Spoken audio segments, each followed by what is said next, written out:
What we're gonna do right here is go back, way back into time. Hello, my friend, and welcome to another episode from the WDW Radio archives. I am Lou Mangello, and this is show number 776. And each week, I'm going to share an evergreen episode from the archives that maybe you haven't heard before, or one that you haven't heard in a long time. And this week, as we continue to celebrate Women's History Month and the remarkable women that have helped shape our world, this episode from the archives is from show number 582 back in 2020, and we explore some of the incredible women of Disney history. We share our top 10 Disney heroines from the worlds of Disney, Marvel, and Star Wars, who aren't just groundbreaking female leads, but I think really global cultural icons, inspiring role models, and true heroes. And I want to examine the qualities and characteristics that each possess that make them so important and influential. And of course, I want to hear from you. Who is your favorite female Disney heroine and why? I invite you to please share your thoughts in the WDW Radio Clubhouse at wdwradio.com/clubhouse, or call the voicemail. Share your answer. I'll play it on the air at 407-900-9391. That's 407-900-WDW1, and you can share yours on the show. Also, don't forget to sign up for my free weekly email update and get a free copy of my 102 things to do at least once in Walt Disney World, including 40 free things to see, do, and eat. Plus, you'll also get weekly updates about Disney news, special content, updates, events, live broadcasts, exclusive content, and much more. Connect with me on social. I am at Lou Mangello, and don't forget to join me this and every Wednesday for WDW Radio Live at 7:30 p.m. Eastern. But for now, sit back, relax, and enjoy this week's episode from the archives on the WDW Radio Show. Time for messing around, and it's not my style. This old town can slow you down, people taking the easy way. But I know exactly where I'm going. I'm getting closer and closer every day, and I'm almost there. I'm almost there. Beginning in the late 1980s, March has been designated as Women's History Month in the United States, celebrating the contributions women have made to the U.S. and recognizing the specific achievements women have made over the course of American history in a variety of fields. And many organizations, including the Library of Congress, the National Archives and Records Administration, National Endowment for the Humanities, National Gallery of Art, National Park Service, the Smithsonian, the Holocaust Memorial Museum, all join in together in commemorating and encouraging the study, observance, and celebration of the vital role of women in American history. And while sometimes I half-jokingly say that I really don't like special days or months or even holidays that call special attention to recognizing feelings and events, it's simply because I think they should be remembered and appreciated and celebrated always. Like, you shouldn't need a single Thanksgiving Day to be thankful or Mother's Day to show our appreciation for our mom. So that's what I mean by that. But in honor of this month and the countless women throughout history who have shaped not just our nation, but our planet, our lives, our youth, history, I started to think about some of the many women in Disney history who are heroes and heroines in their own right.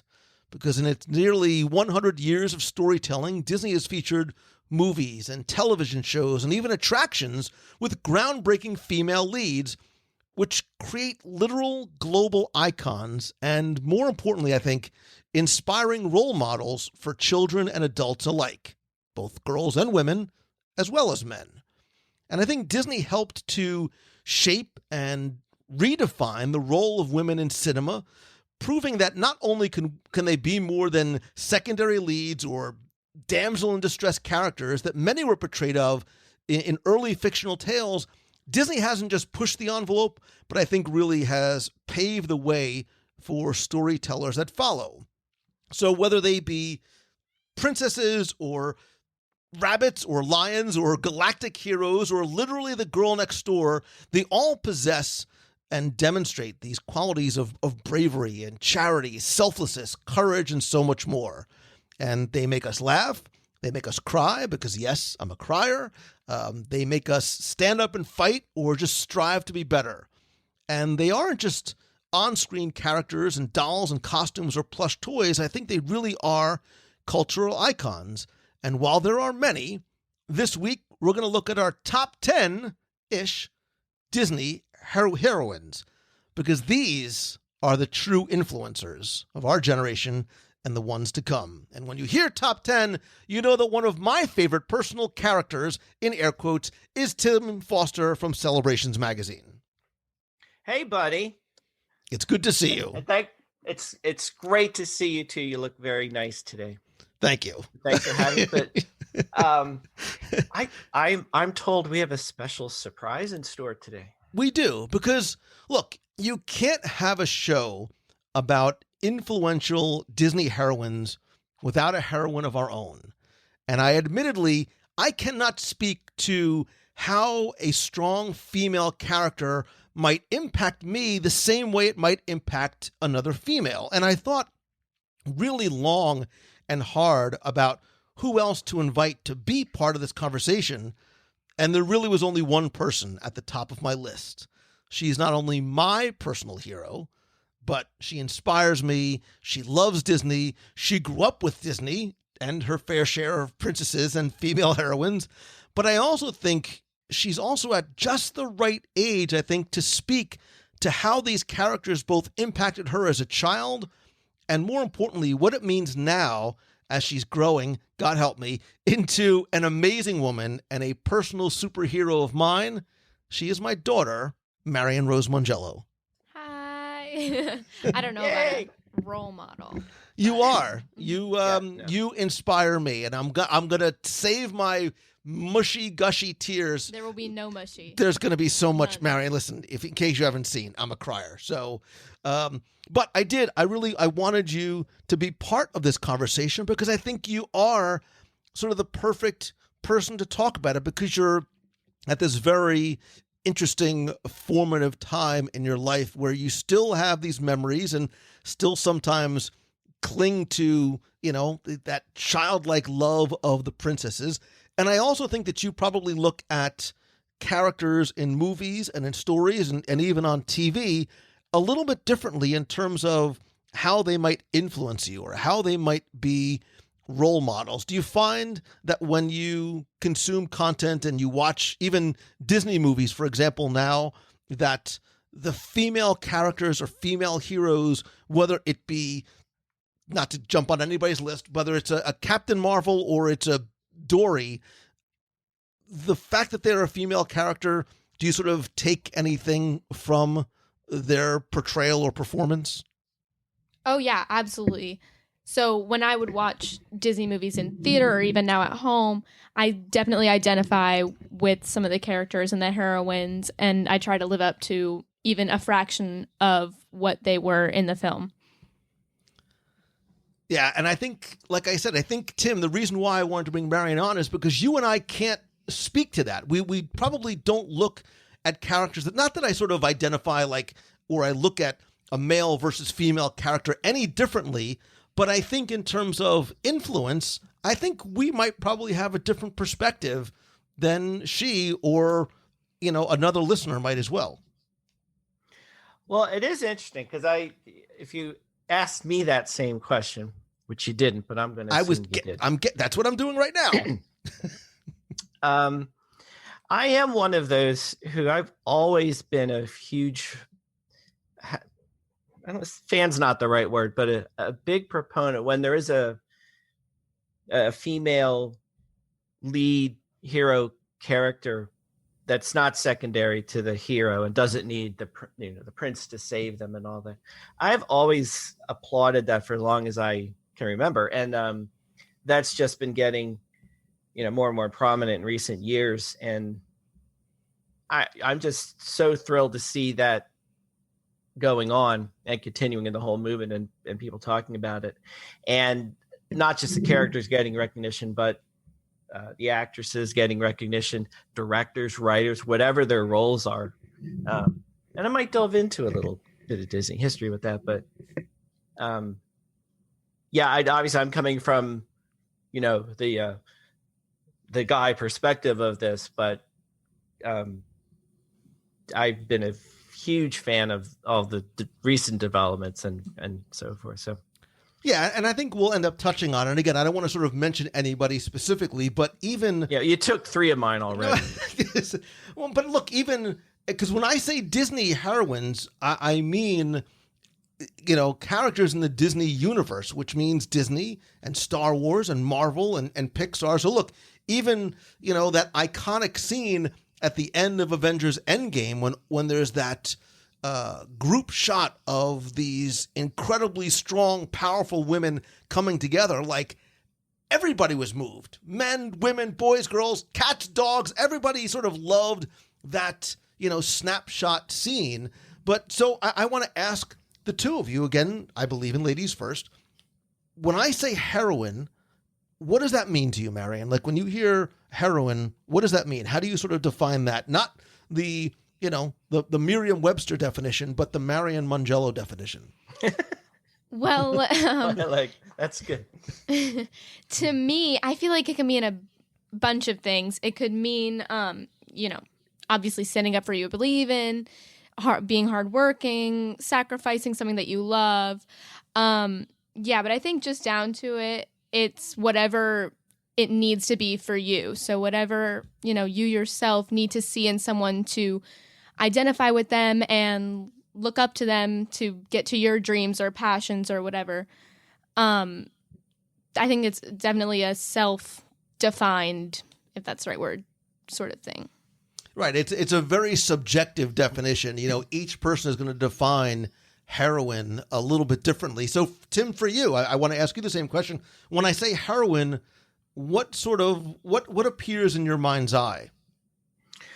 Well, actually, the word heroine is actually, I prefer to think of it as you see women in prominent roles in films and stories now, that it's not, how do I say this? It's not about that this is a woman in a prominent role. Wow.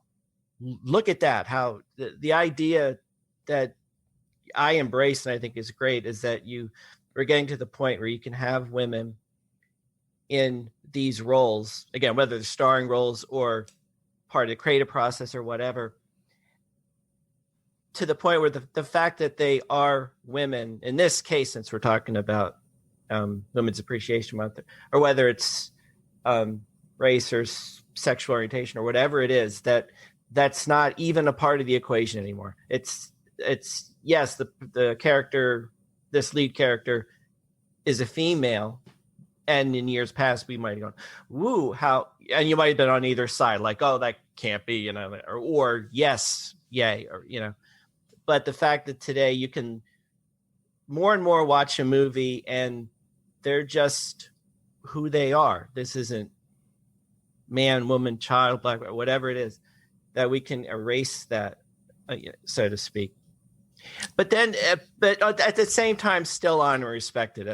Right. I think I know what you mean. Not to diminish, not to ignore it, but to not look at it as an unusual, oh, wow, this is a pretty cool, who thought of that? Like, this is absolutely perfectly acceptable, normal, whatever word you want to use. Like, that's what I like now, that there's so much that you see and it doesn't strike you as, or it shouldn't strike you as, wow, that's a daring leap, or anything like that. So. Right. It's not, oh, I like it because it's a strong female character. It's a strong character who's a female, and not sort of thinking it and sort of making a division in terms of who they are. I think it's sort of, I'm trying to interpret what you're saying. I think I understand and appreciate. But it's tough though, because then again, I do appreciate that the leads are female. Like, that there's a Captain Marvel and right. I won't steal anybody's, but I guess society wise we're still working towards that. I think we're a long way there and doing a great job, everybody. But it's still it's still a thing to be dealt with. And actually, with some of the characters I'm going to talk to, I'm gonna get up on my soapbox and address some issues people have with them and question them. But yeah, so there you go. Yeah, and I think this is going to make for a very interesting discussion too about who is on your list, you, our friend, the listener who's at this table with us, because again, I think this is going to be a very interesting discussion of our list. You know, for me, there is nobody on my list who was searching through the entire plot for the one, right, for that one man to rescue her, right? Like, I still believe in chivalry, like in holding the door for a woman, like ladies first, pulling out a chair, bringing flowers. And if I had a cape, I would take off my cape and put it over a puddle so you could walk through. Like, none of those things diminish my respect for a woman or what she can do. But in fact, it's just the opposite. It demonstrates my respect and my admiration and appreciation for her. So when I say like that you treat someone like a lady, like that simply means being respectful and a gentleman and complimentary and helpful and caring and listening. And yes, even bringing flowers or candy or just a little gift, you know, just because.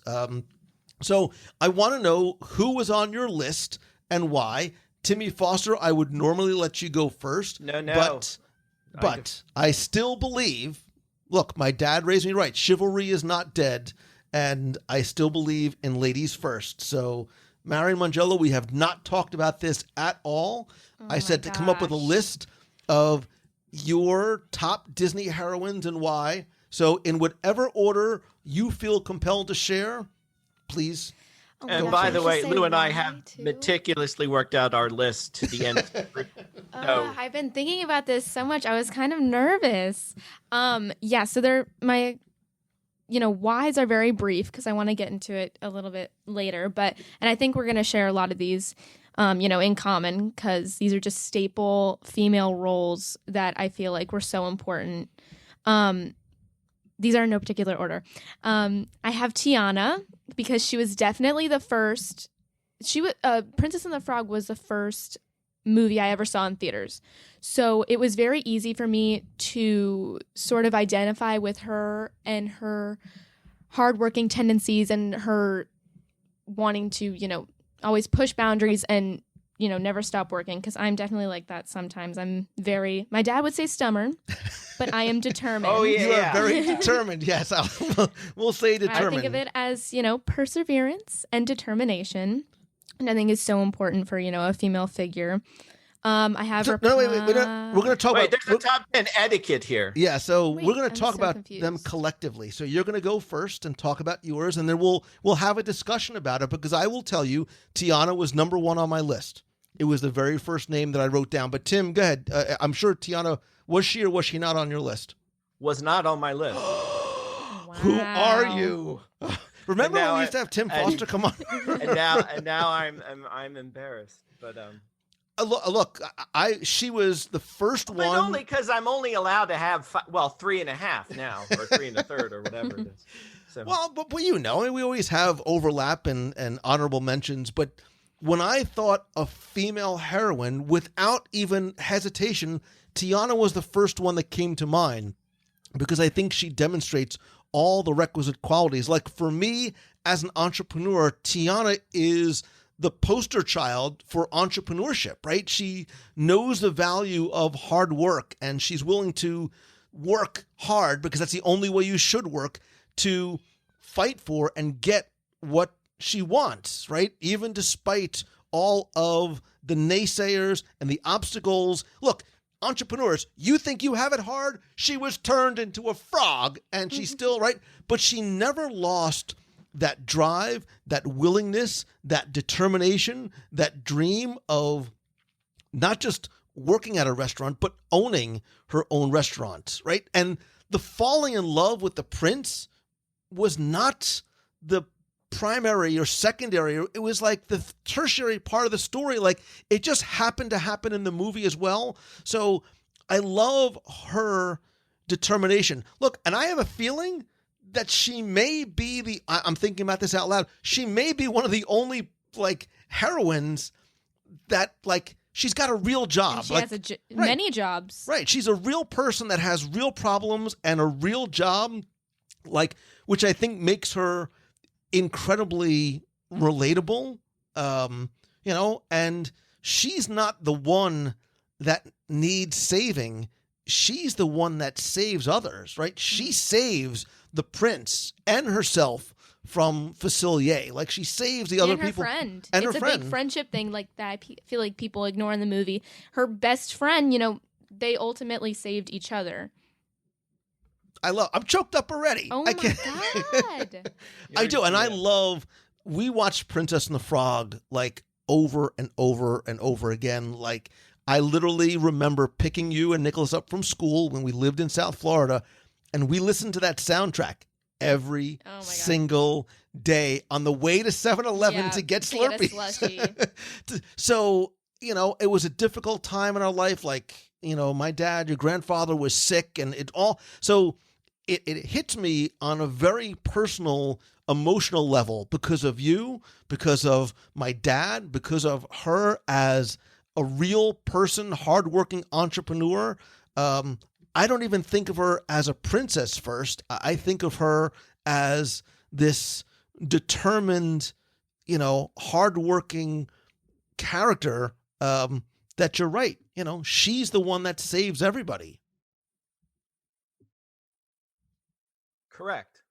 How that, Marion, I am aghast that we'll talk about this offline, how she was not on Timmy Foster's list. Wait a minute. Yeah. But let's see who was. Marion, welcome to my world. Let's see who Tim has on his list first, because chances are it's going to be go with me here into Obscura. So, Tim, please have at it. All right, remember the Black Cauldron? No, not a lot of people do. See, this is a gang up on. It's bad enough when it's just you. So bear with me here. Now, see, I have another princess, and I did go into this since this was a broad. There was so many people to choose from. I was going to kind of narrow it down to one princess, but I'm going to save my princess for later because I'm just going to get yelled at. So I'm switching gears totally on you. Marion, he's switching gears on the very first one, just so you know. And I'm cheating on the first one because I'm going to do two. Ha ha ha. And I think the de facto leader of a rebellion against an evil empire does count as a job. So I think this person did also have a job. So I'm going into the Star Wars universe. I'm going to pick on two. Princess Leia is the obvious one to start with.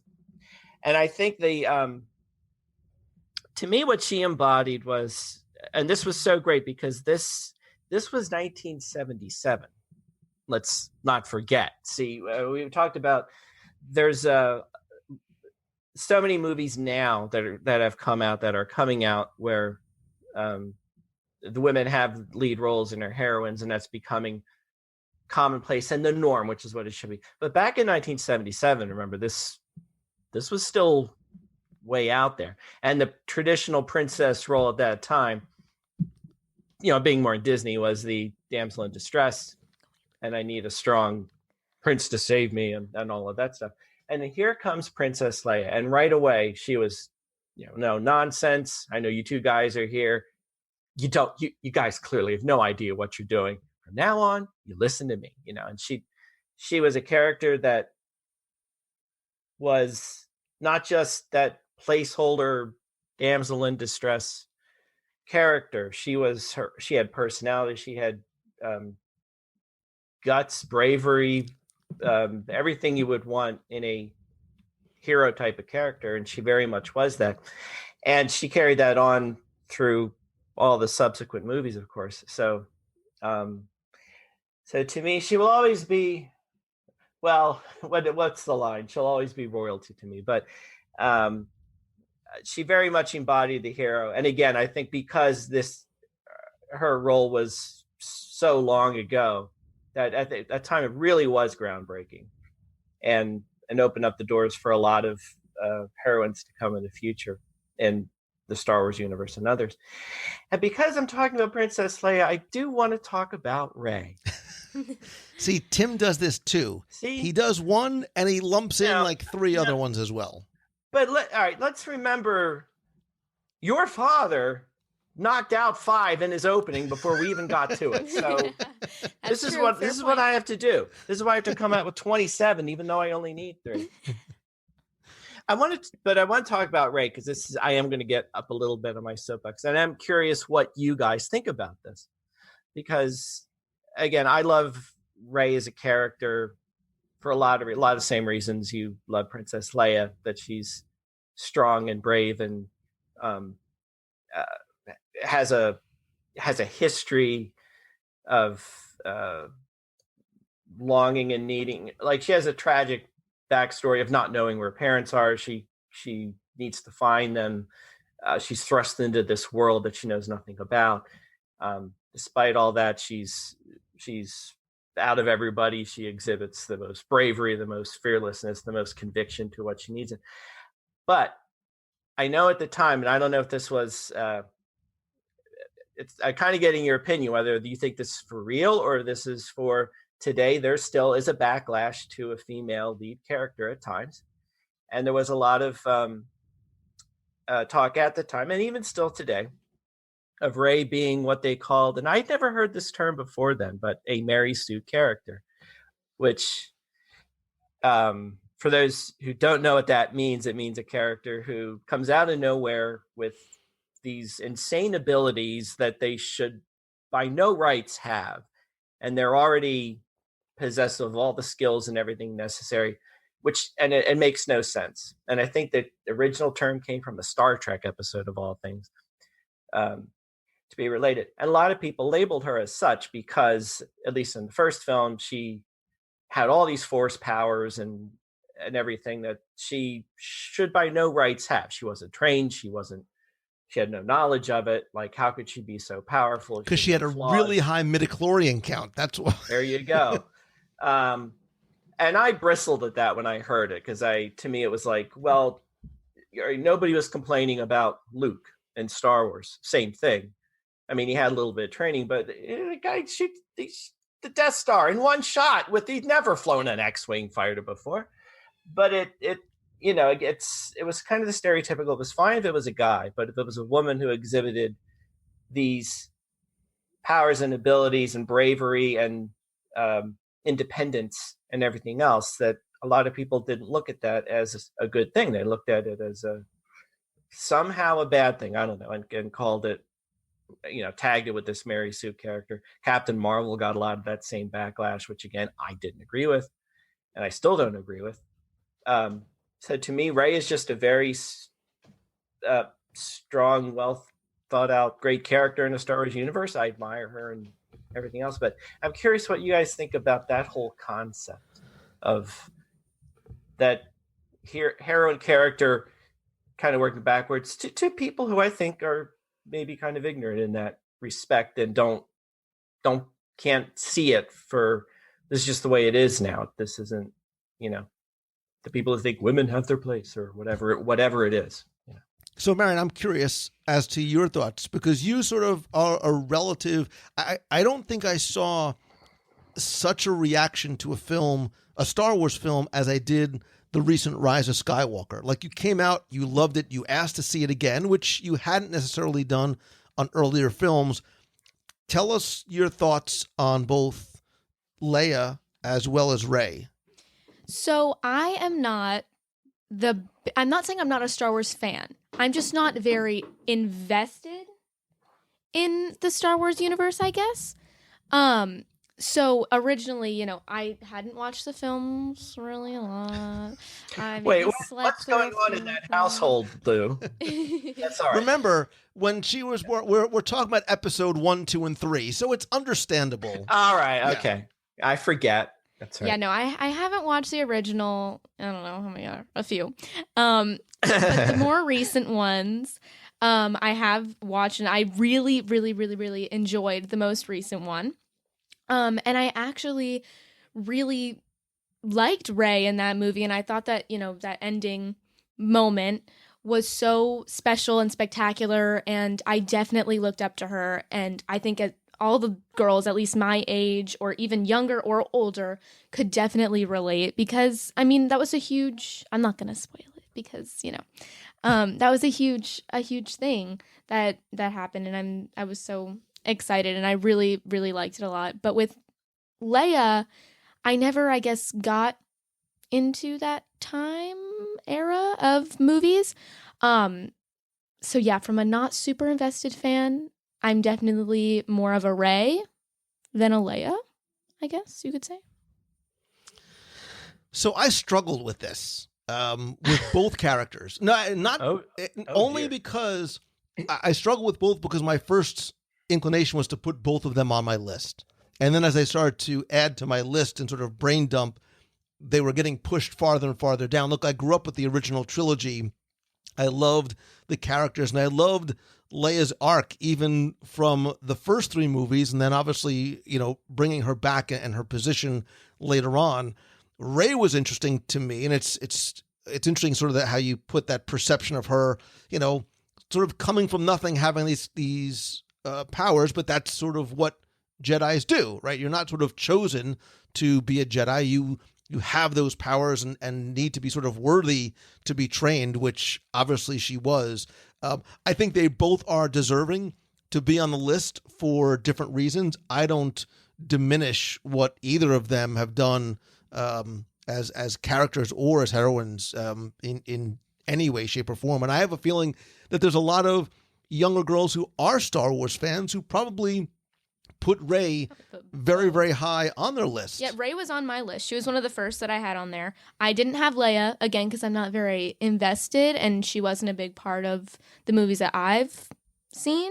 But Rey definitely, resonated with me, and I feel like, I'm not saying I'm a half fan, or I'm just not as invested, and I feel like a lot of the girls my age could definitely agree, saying that Rey is more relatable maybe to me.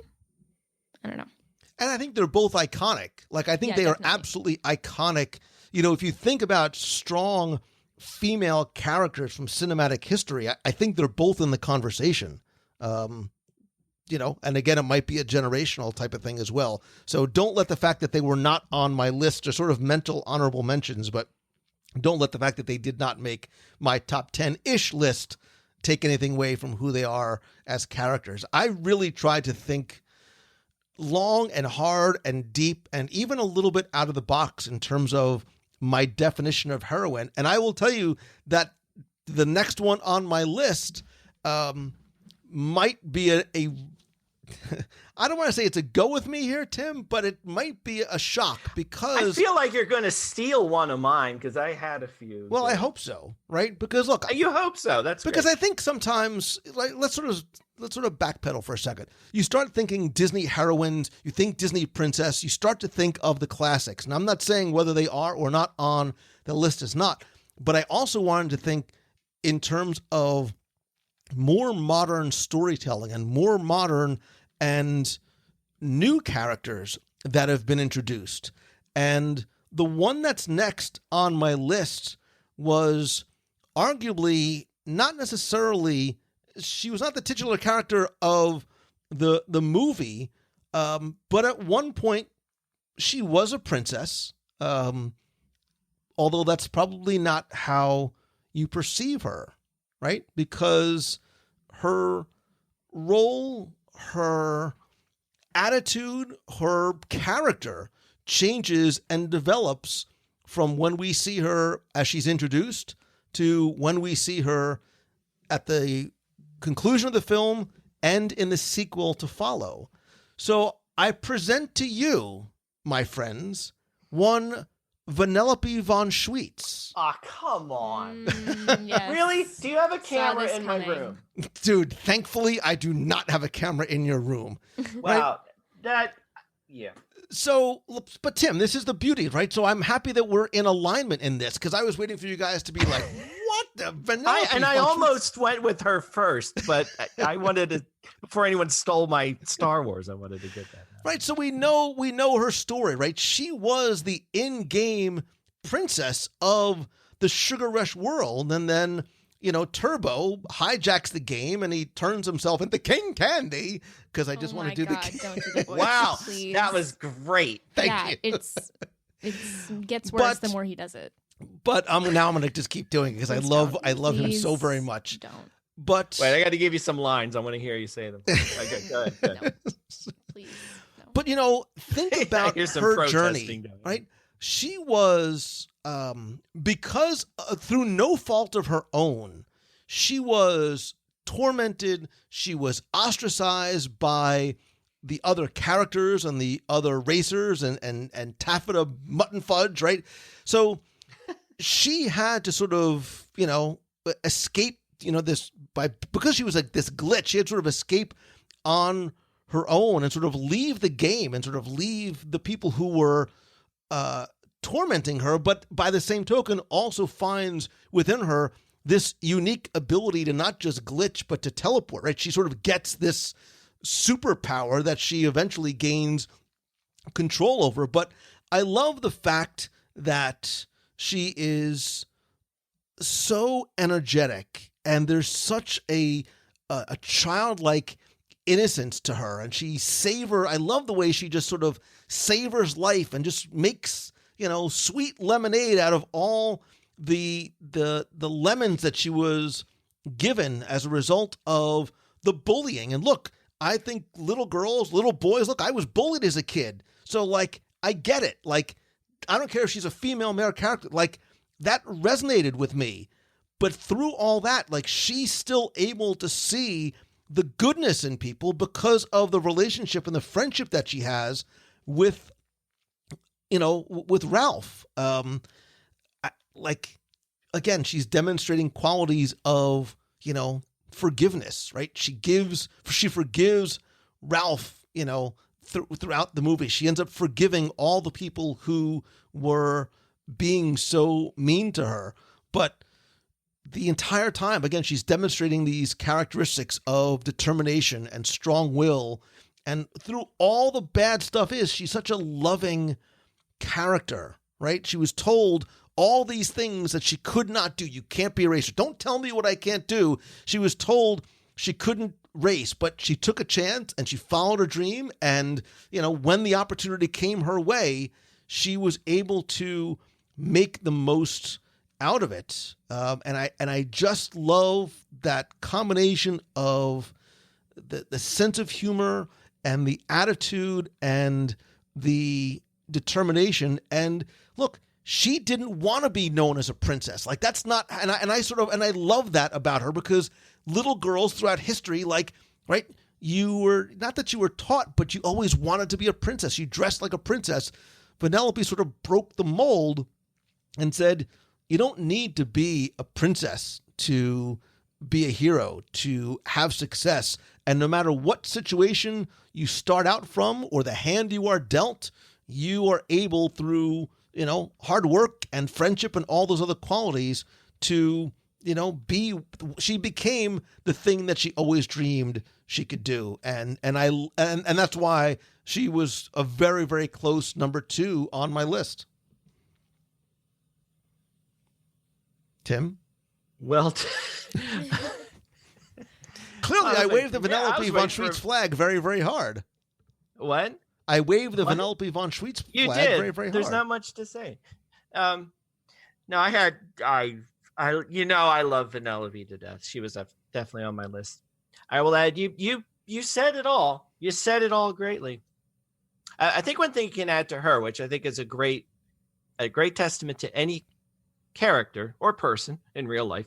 So you mentioned all the powers she had and the self-realization she had and her fortitude and strength to go through all that. The other thing that she did, which was very remarkable and admirable and great for any character to do, is she not only kept to her own values and determination to get to where she wanted, she had the ability to change another character's point of view totally around, which I think is a great mark for anybody if you can, in a positive way, and meaning how she made Ralph realize, as when, first of all, his initial quest to get that medal is pure selfishness. Like, I need to get this to make myself be, part of the gang and in here and all that.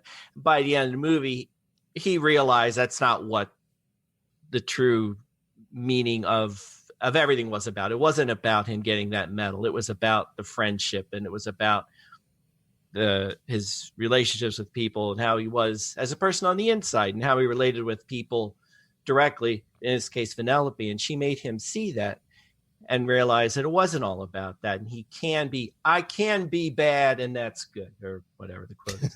And I think that she did that, among the other things she did too, that also makes her a great, great character and a great heroine, because she had that ability to make other people around her change too, for the better. And I think that's one of the great things about it.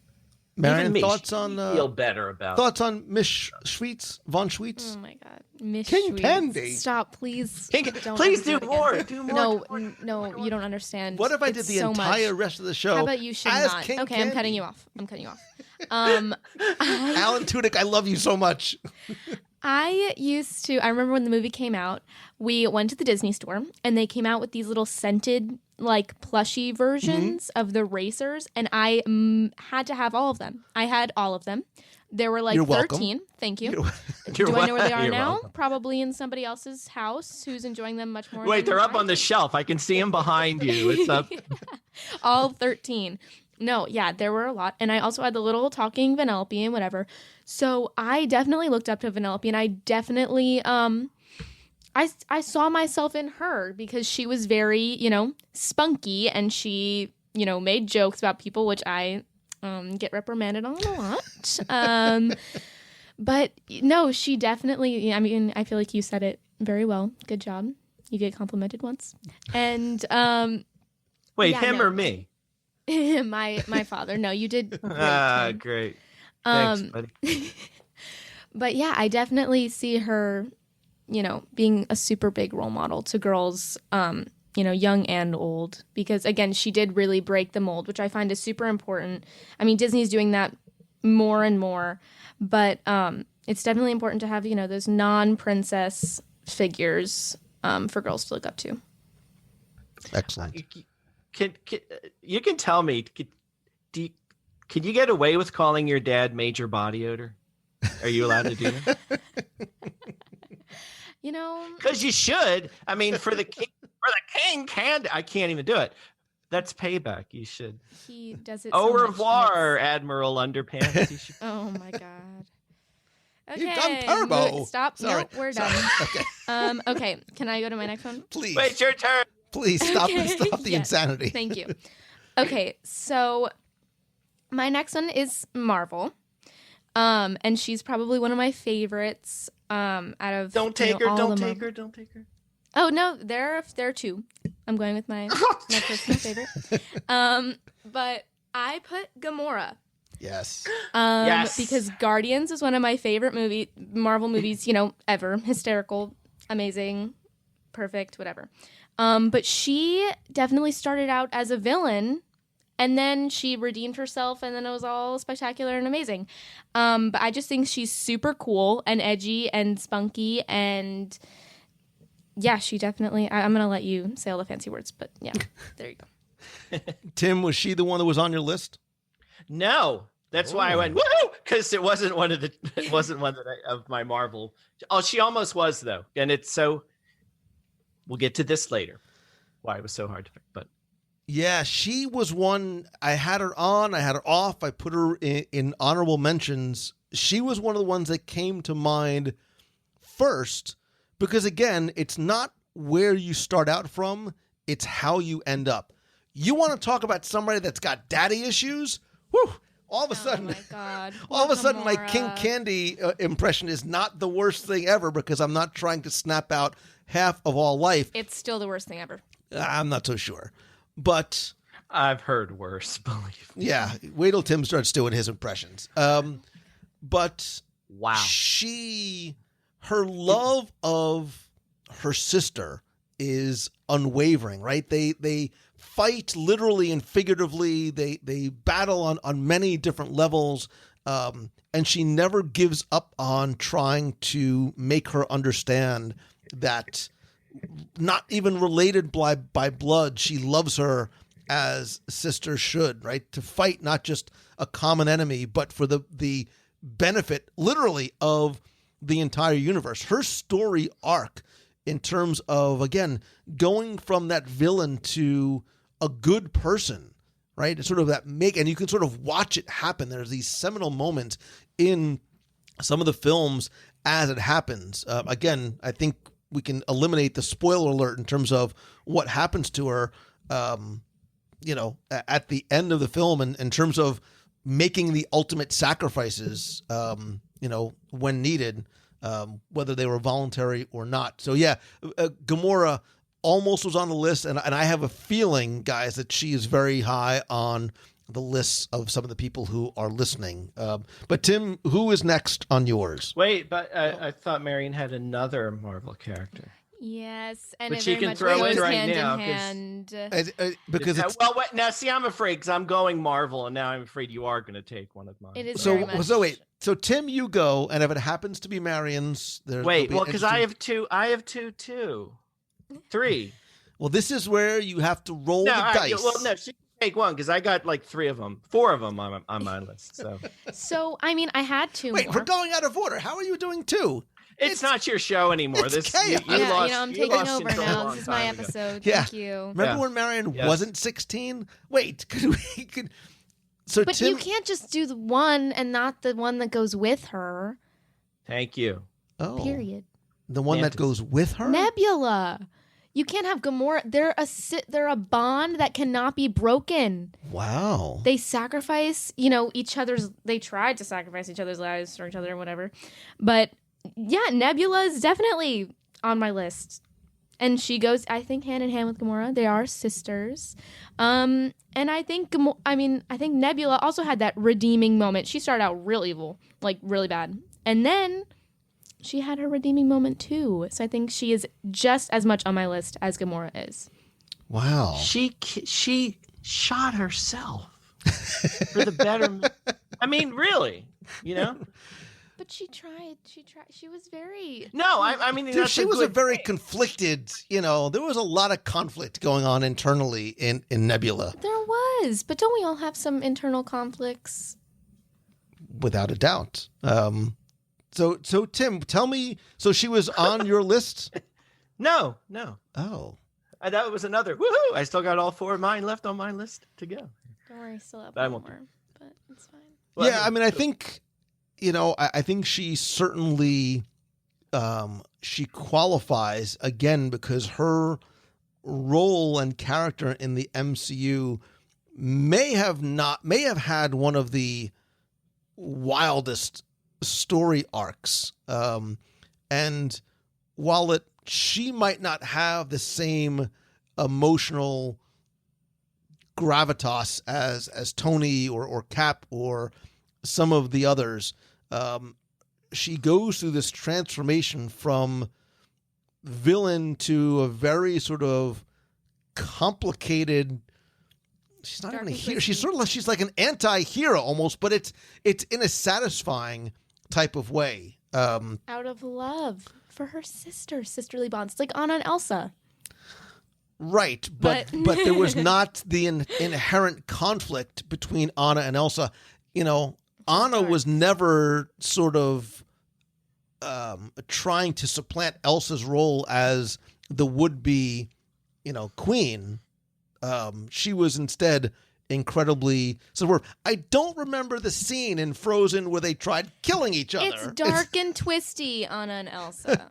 It was the final scene of the first movie. I must have slept. Wasn't it? Yeah, I must have slept through that. But I think she's like a Bucky Barnes, right? In terms of their characters' transformation from, one side of the coin to the other, and how they get there. It's a satisfying, albeit bizarre, ending to Nebula, which is, I think, the end of Nebula also signifies the rebirth of Nebula as a very different character. So, and to Karen Gillan's credit, playing a singular character two very different ways. I really applaud the performance, which I think comes through and past the makeup very, very well.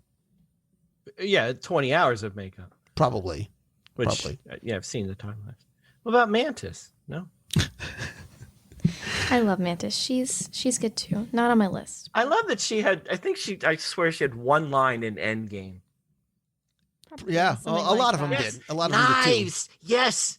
Fight with knives! Like, that was her only line. Well, so did that Wong. the You wanted impression? more? Like, Oh you my know. God! Stop with the impressions. Oh, just wait. Oh, I can just hear the people clicking off. just wait. Oh, I've got. Okay, we'll move on now. Looking at my list, I got a couple of good ones in the hopper. Don't try and cheat and look at my list. Go ahead, Tim. So Where would your list? So who is next on your list? Well, why don't we make this the Marvel round? Okay. Because I had a few, and I kind of wanted to speak to the moment you referred to in your opening, but we'll get that in a little bit. So I actually had on my list, I was torn. Skipping over, this is where I squeezed 4 into 1 was definitely, watch how I do this. This is great. So I skipped over Captain Marvel. I skipped over Valkyrie. And I was torn. Now, I was going to say Scarlet Witch, and I'm going to stick with her and another one. She's just one of my favorite characters anyway from the whole MCU for a lot of reasons. But I think in her case, I mean, talk about a character arc. She clearly went from not a bad guy, but born from tragedy at the hands of Tony Stark. And basically being tasked with in Infinity War, like you have to destroy, you're the only one capable of destroying the Infinity Stone. Translation, that means you have to kill the person, quote unquote, that you are falling in love with. So you have to make that ultimate, well, not the ultimate sacrifice, that's coming, but make a pretty big sacrifice for the greater good, which you could see, tore her apart emotionally. And even going back to Ultron, when which to me is one of the most emotional moments in all of the Marvel Cinematic Universe, maybe with the exception of the end of Endgame, but when she senses that her brother dies and that anguish on her face, that anguish in her that unleashes is, I know it's one of those moments where I know it's coming, I know it's going to happen, and I still have to look away because the pain and the anguish and the hurt and everything that just pours out of her at that time. And it's also this is when you can see her transformed from this child born of tragedy and just wanting nothing more than to get revenge and filled with hatred, seeing what the bigger picture and becoming what she was in the end, by the end of the film. And she became the character that we saw in Endgame. And let's not forget, her character arc isn't finished yet because we've got more coming at some time with WandaVision, whatever that's going to be, which looks really bizarre, but I'm in for the long haul. So, but again, so I think her character arc was very powerful. She's obviously one of the few characters that could go toe to toe with Thanos. And again, I like within that movie that there's plenty of heroines in that film, and they're to the point where there was, it didn't matter whether, man, woman, 16-year-old kid, whatever it was, these were just heroes in their own right. And Black Widow was my other one that I was going to throw. I had Black Widow too.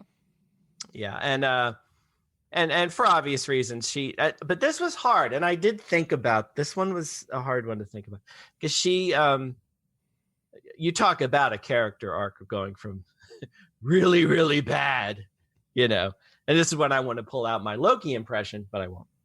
Oh, please, Thank you. please. No, it's please. okay. It's okay. Because I just want to know how he hears Loki in his head. Marion, it's fascinating. No, please, you want to hear it? It's great. Yeah. Can you wipe out that much red?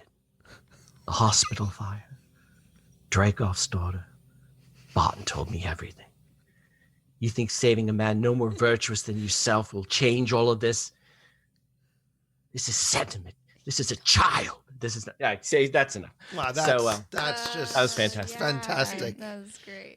But no, but obviously in that monologue, you know how horrific her past was, and you see more of it in flashbacks in Ultron and so forth, and to where she became a heroine. But even then, she always questioned whether she deserved to be in that role, or she was worthy of being in that role. She knew her past. I remember the scene in Ultron when she told Banner, like, you think you're the only monster on the team. Like, she still saw, if she had such a horrible past, could she ever shed it? Could she ever get rid of it? And of course, by the time we get to Endgame, this would be the ultimate sacrifice I was referring to earlier, where she deliberately made the choice between her and Hawkeye. She would be the one to sacrifice herself to get the Soul Stone. And I guess unlike other characters you talked about Nebula, whether by choice or not, or Gamora, I mean, Gamora had the same thing happen to her, but not by choice. It was Thanos throwing her off. But this was Black Widow sacrificing herself, her life, everything she had, knowing that this was for the greater good. And whether in her mind this was to, it was for the greater good, but there was, I'm sure, a lot of redemption in her mind too.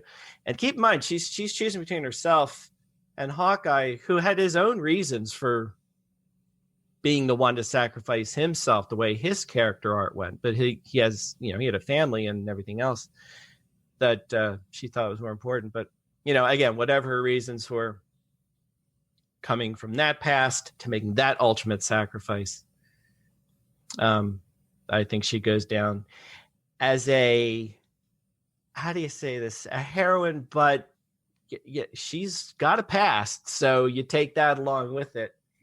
And that's a lot of, which, as long as it doesn't define your future, is okay, right?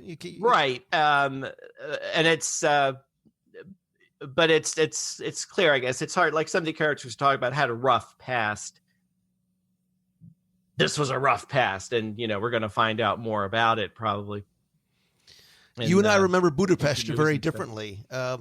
Right. So and it's her watching her character arc through the movie is one of the best. Well, that's hard to say because so many characters have great character arcs throughout the Marvel Cinematic Universe, but hers was one of the most tragic, I guess, but also put her sacrifice up to a level that you just, respect, no matter who it is. And the fact that it was Black Widow, and I'm very sad right now. So did either or both of those make your list, Marion? Yeah, Black Widow was on my list. Again, for that, giant sacrifice, whatever. But I mean, even in the earlier movies, you definitely saw how she could be a role model. Again, I'm really honing in on the role model thing because, I and so many girls my age, younger, older, definitely look up to characters, like Black Widow, who show people that you don't have to be a big, strong man to get things done. Big, strong men can do things too, but you know what I'm saying. They definitely show female power, and yeah, I think that's very important. So, Scarlet Witch was not on my list. She did not make my list. I instinctively put her on and I took her off. I'm not saying she's not deserving. Look, she probably more than anybody for her entire journey has been the most conflicted character of all.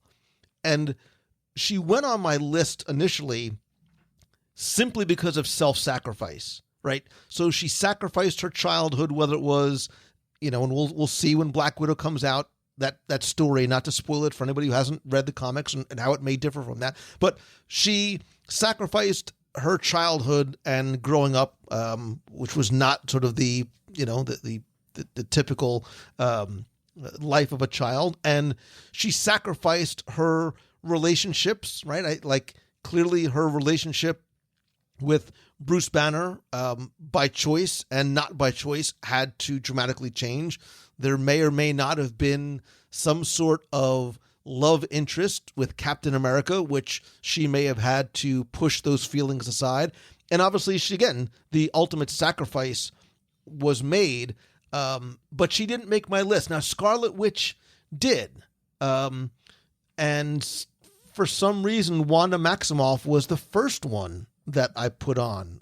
She's a character that goes back to 1964. She was a Stan Lee and Jack Kirby original way back when. And I don't want to go too far into it, but she too had that, villain to one of, if not arguably the strongest. I'd like to see her and Captain Marvel sort of go at it, but one of the strongest of the heroes, not female heroes, just one of the strongest heroes, period. You saw that in Infinity War and in Endgame, right? With being able to destroy the Infinity Stone literally and figuratively, single-handedly, and then what she did with Thanos in Endgame. And I think she's still just on the cusp of discovering her powers. And I think what makes her strong is not just her physical strength, but her mental fortitude as well. Although her accent changed wildly from movie to movie. However,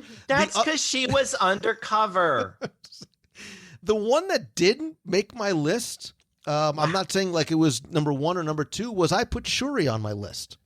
I almost put Shuri on my list. So, right, look, nerd is the new black, right? It's cool all of a sudden to be nerd. So if you are a young or old, like nerdy person, nerdy girl, like Shuri is your cover girl, right? Because guy in the chair. She is, but she's arguably, if not without question, potentially the smartest of all of the characters, right?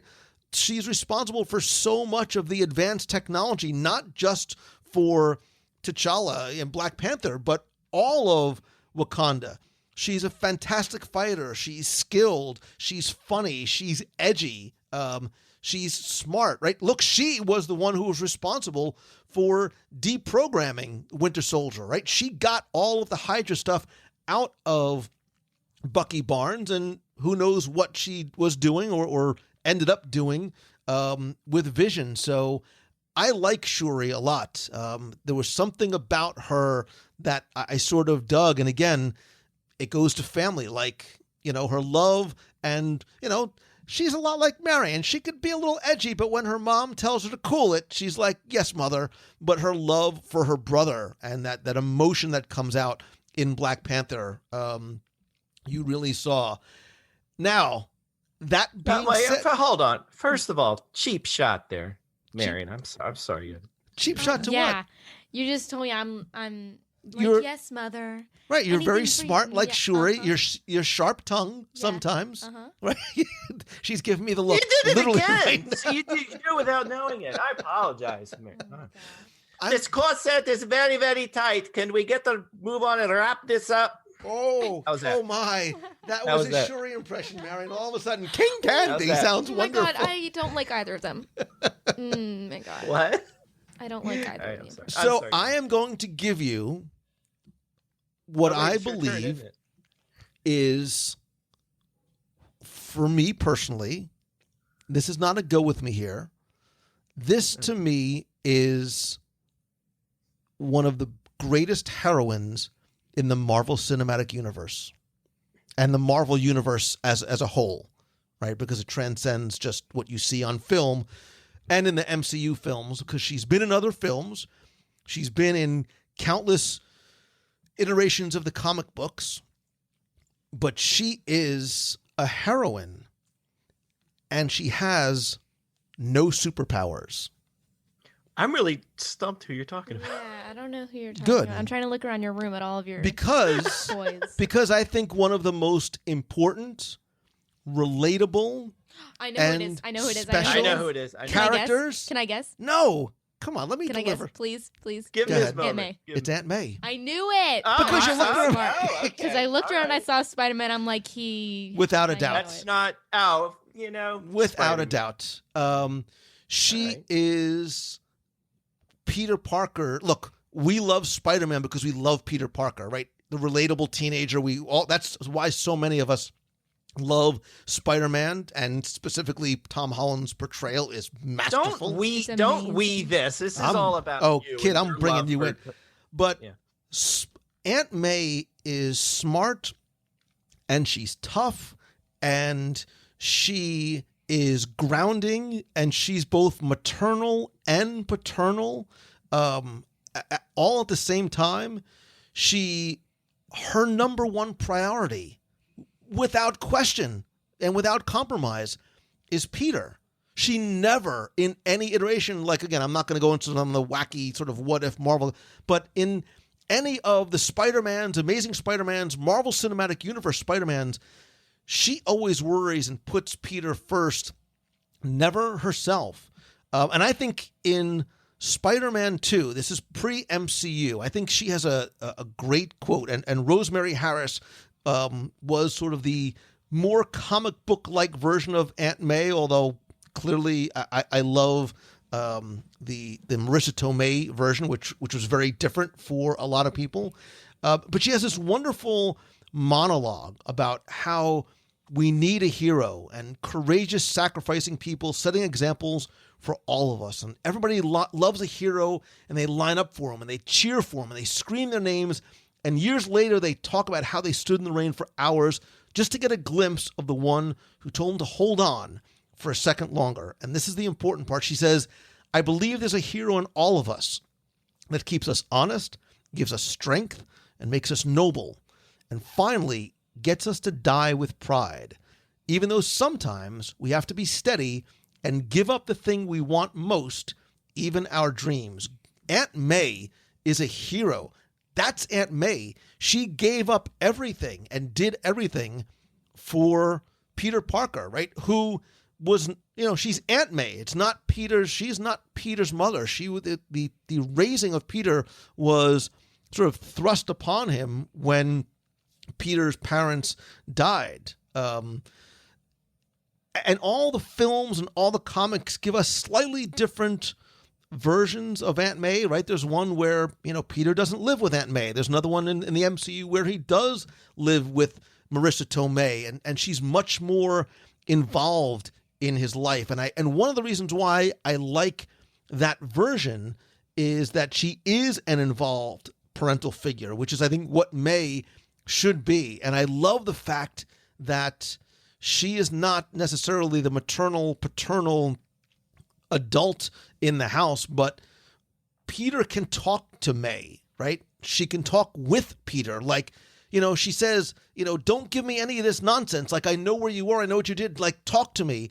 And Peter's honest with her. He's got that trust that he can be honest with her.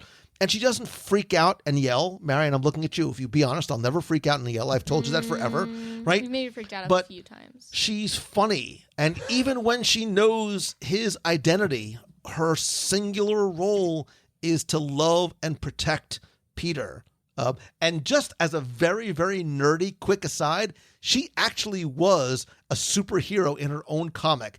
There was, Disney Plus is coming out with an animated series called What If, which is where they would sort of ask, what if this happened instead of this happened? Well, this was in What If number 23, what if Aunt May actually was the one who got bitten by the spider? And she wasn't Spider-Man, she was Spider-Ma'am. So it was Spider-Man. Spider-Man, right? So, there's a whole story about how she was the one. Like, she went to, like, Peter forgot his lunch, right? Again, so May goes out and to bring his lunch, and instead of him being bitten by the spider when she rushes to bring him the bag, she's the one that gets bitten and has new agility and strength and creates her own costume and things like that. So, Aunt May, for me, you are without question, a top Disney heroine. I guessed it. Just saying. You guessed it because all I have in my room is Spider-Man. Spider-Man stuff. toys. They're toys. They're collectibles. You are a grown man and you have a room full They're of toys. action figures. They're collectibles. That the action box. figures doesn't make it anything better. They're toys. They're potentially your college tuition. So This is back true. on- I am not complaining. So have we hit everyone in the Marvel universe then? No, because I want to get your opinions on this. Okay. Oh, okay. Okay. Is that fair? Unless Marion had. No, I don't have somebody any she more. wanted. Okay, I had her on the list and stuff, but more just I just wanted to get your thoughts on this. And I know I'm going to throw a little controversy in here a little bit. So Captain Marvel, who I love Captain Marvel. I love the character, and I love. Well, let me just go on first about how I do love the character Captain Marvel. I love her backstory. Similar to what we talked about, well, with Penelope. Like, she came from being told, you can't do this, you can't do this, you can't do this. You're knocked down, you're knocked down, you're knocked down, you're knocked down, but you keep getting up and getting up. And, we saw that with the brilliant flashback later in the movie. And then, of course, she became right up there with Scarlet Witch, one of the few characters that could go toe-to-toe with Thanos. And the only thing that stopped that from happening was he had to pull out which one was it, the Power Stone, and just whack her in the head straight up with it. That's the only way he could stop her. But I do know, and I'm not blind to the fact that Captain Marvel was one of the most polarizing characters in the Marvel Cinematic Universe, as far as on a couple levels. One was introducing a character so powerful, more powerful than pretty much any other character in the universe, so late in the game that we barely even knew who she was before Endgame came, and a lot of people felt like that was kind of dropped in. I honestly, I've never pronounced this out loud. Is it de Machina? I forget. I don't know how you pronounce the term. I don't even know what word you're De trying to say. Machina. The De Machina. The plot device is introduced. Deus Machina? Deus That's Ex the one. Machina. Yeah. Yes, I've never. I admittedly, God in the folks, machine. have never said that out loud. But, Clearly. Meaning the plot device, item, object, person that's solely introduced to move the plot along. It doesn't in itself have any character. But then there was a lot of her being a woman, her being in that role, and a lot of backlash, the whole Mary Sue thing. And I know she and Brie Larson personally took a lot of heat from people who, to me, in my opinion, is that still aren't ready to have what we talked about at the beginning, a female heroine that was, I don't even say right up there with a male hero. It was the hero, male, female, regardless. They were in that role. And I think there are a lot of people who couldn't handle that it was a woman, aside from the plot issues and stuff, and that part I can see and understand, but I'm totally not on that side of things. But I was curious, and this is a deep subject, I know, but I was curious what you guys thought about that. Kind of similar to Ray, same kind of idea. Like, I'm very curious because I don't know what Marion's going to say. Well, I really, really like Captain Marvel as a character. I wasn't a big fan of the movie. I mean, it just wasn't my cup of tea. But I think that, she is a huge role model, and she definitely, how do I say this? I literally lost my train of thought. But yeah, she's definitely, I like her as a character.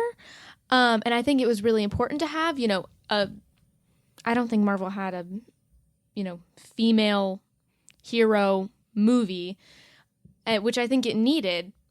Yeah. Sorry, I lost my train of thought there.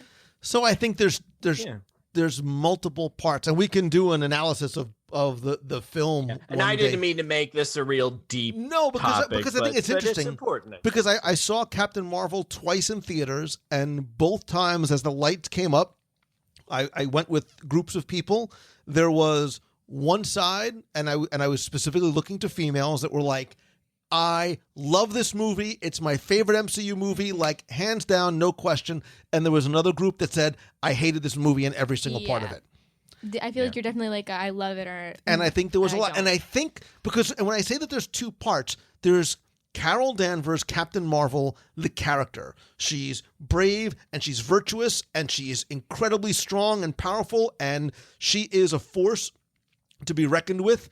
What there's also the other side of that coin is there's not any sense of demonstrative, distinctive personality. And I don't know if it was the writing or if I don't know if it's Brie Larson, because I don't know Brie Larson. I've only seen her in some secondary roles in other films. So, like, I did not get, and I've watched that film and I've tried watching it multiple times.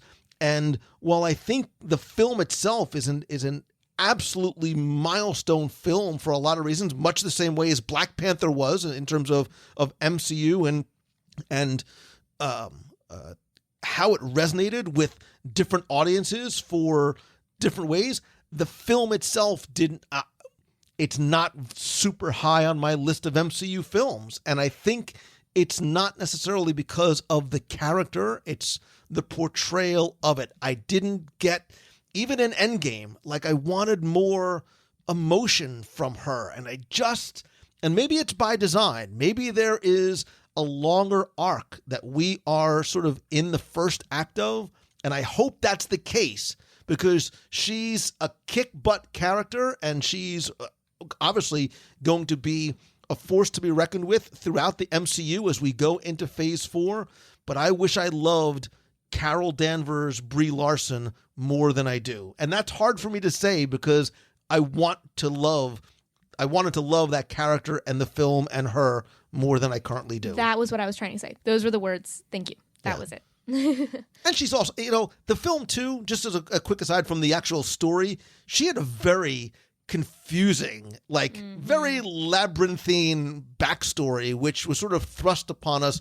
very quickly. So, there was always something happening. It was like as much as her powers are really cool and the soundtrack was awesome, you're like, wait, what?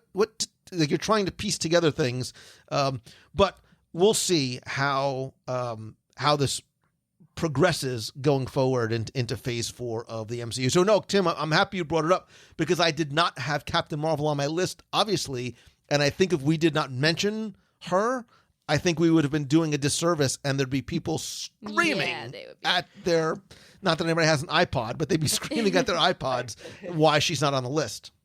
If I could, and this is going to be semi-serious. I hope this is okay, because we're all about semi-serious on this show. Throw a little king candy. Oh my God, stop. Yeah, to lighten the mood there. But now I was reading everything that was going on and why people were thinking this. I came out of it thinking it was great. I loved the movie. I'm kind of with you though. I mean, if I'm going to rank the MCU movies, it might not be up there at the tippy top of them all, but I certainly didn't hate it by any stretch.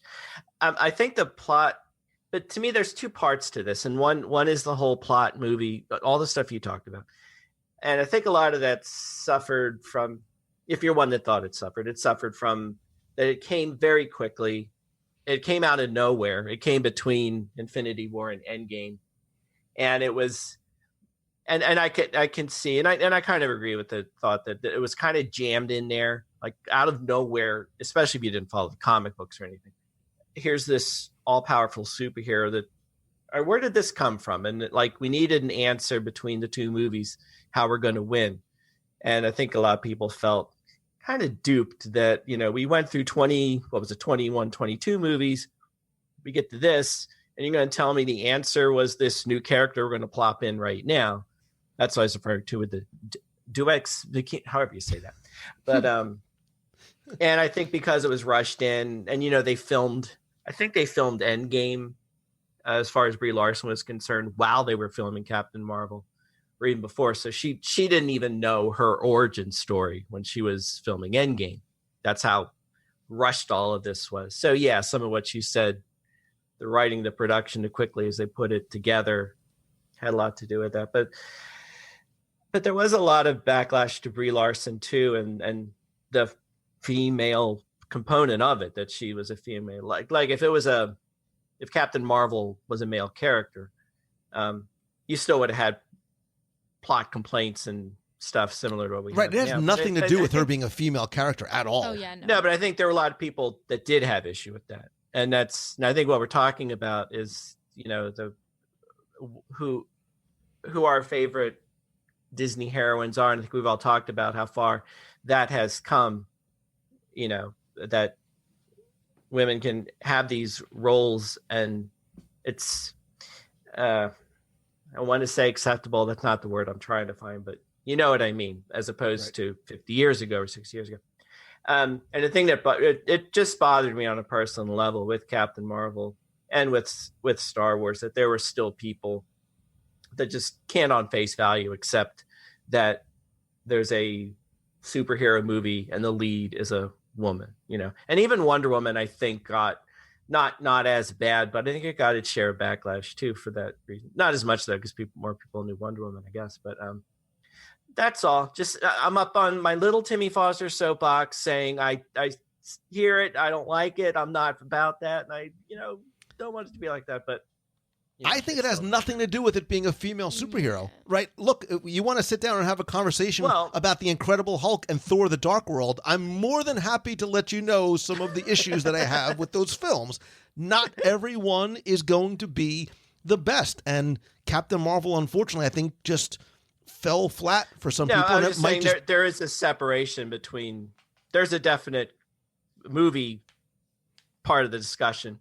But you have to admit there is a part of the discussion that was strictly about it's Brie Larson, it's one character and all that.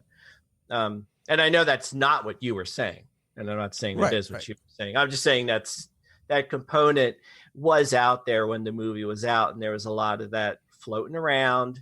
And the whole thing about how people were going in and going on Rotten Tomatoes and trolling and preemptively getting it knocked out of the running and all that.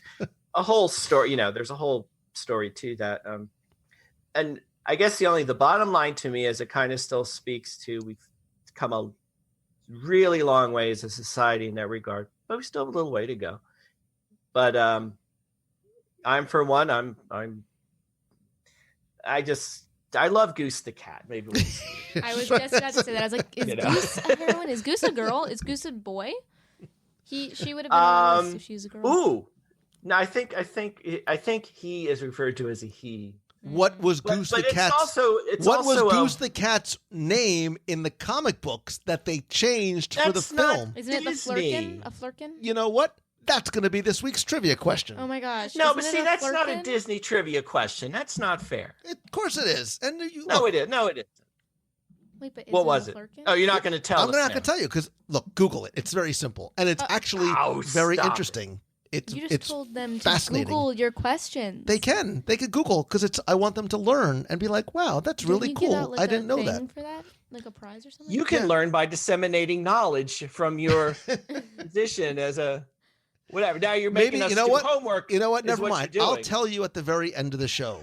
Now I'm going to have to make you listen. All right, we have to move on because this has turned into a. Okay. I know. I'm getting out. I'm off my soapbox. Was that yours, Tim? I don't know, but I'm going to. All right, well, I'm going to go next. Talk long enough. I'm going to go next because when we talk about heroines and we talk about superheroes, I think there is one in the conversation that is so important because of what she represents. Because to me, every mom is a superhero.